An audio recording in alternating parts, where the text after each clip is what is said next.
Arrival at summer camp, and emotions are already running high among both the children and the adults. I don't really think there's a way to describe it.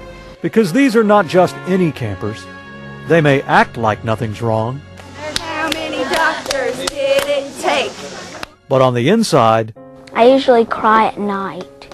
their hearts are broken, and their families feel helpless. They had just begun to really bond with their mother when they lost her. Good morning.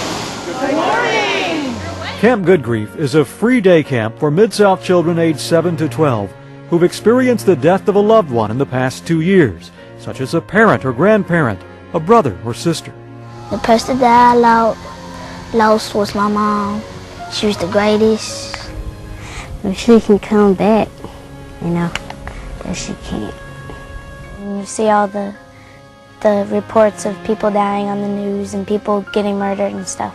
It's really sad, and you wonder what it's like, and then once it happens to you, you understand. Over the next several days, campers balance healing with having fun.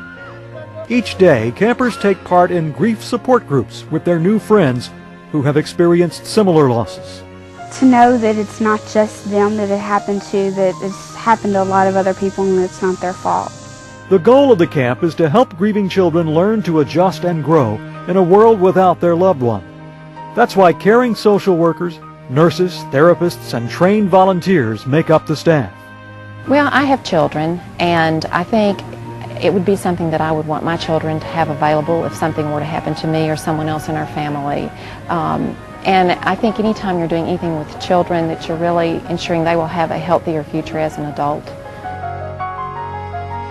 On the last day of camp, support group leaders help each child write a letter to his or her loved one.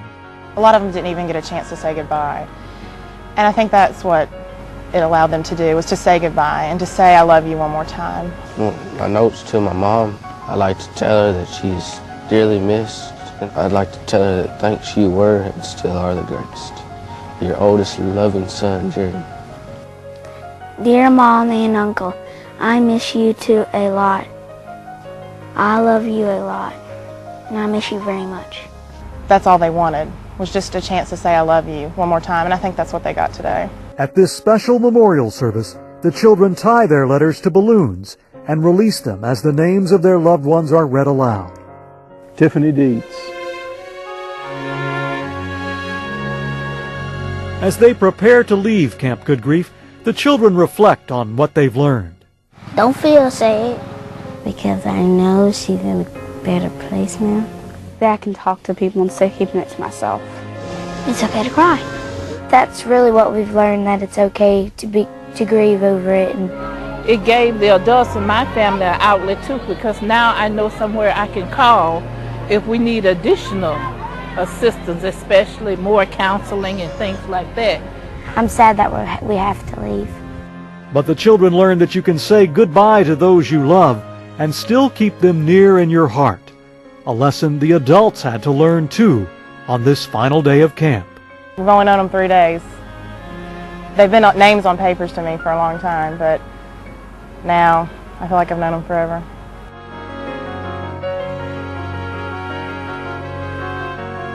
They really had really gotten to a place over the past 3 days to really look inward at their true thoughts and feelings, and that's really what came out. They know this isn't going to go away after camp, but if they know they can talk about it, they can cry, and there are people that care about them and people that love them, then I think they'll do all right. For Smart Medicine, I'm Rod Starnes. Joining me now is Camp Good Grief Director Angela Hamblin, who you just saw in that report. Angela, welcome, and thanks so much for joining us. Thank you. Tell me what it is about summer camp that makes it a good place for children to grieve. Oftentimes when children experience a loss, they may feel that they are the first person who has ever lost a parent, for example. They may be in their classroom and there may be no other students who have lost a mom or a dad.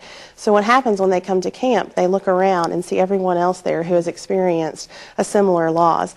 And that can definitely boost their self-esteem, and just all of a sudden, just from that moment, to realize it wasn't anything that they did and that they're not the only one.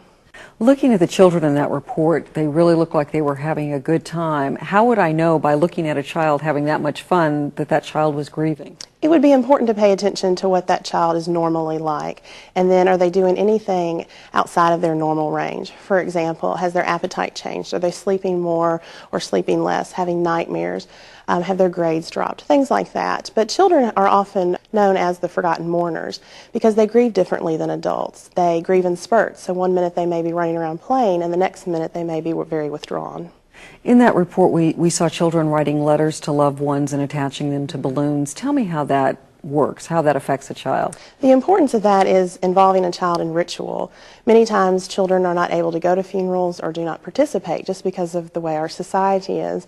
So what we're doing through that activity is helping a child incorporate their loved one, even though they're not physically here, incorporating them in their life and teaching them that it's okay to remember, and here are some ways that you can do that. When and where is the next camp, and how can viewers find out more about it? Camp Good Grief will be held August 2nd, 3rd, and 4th, and they can call 767-6767 for more information. Angela Hamblin, thanks so much for joining us Thank you. joining us on Smart Medicine.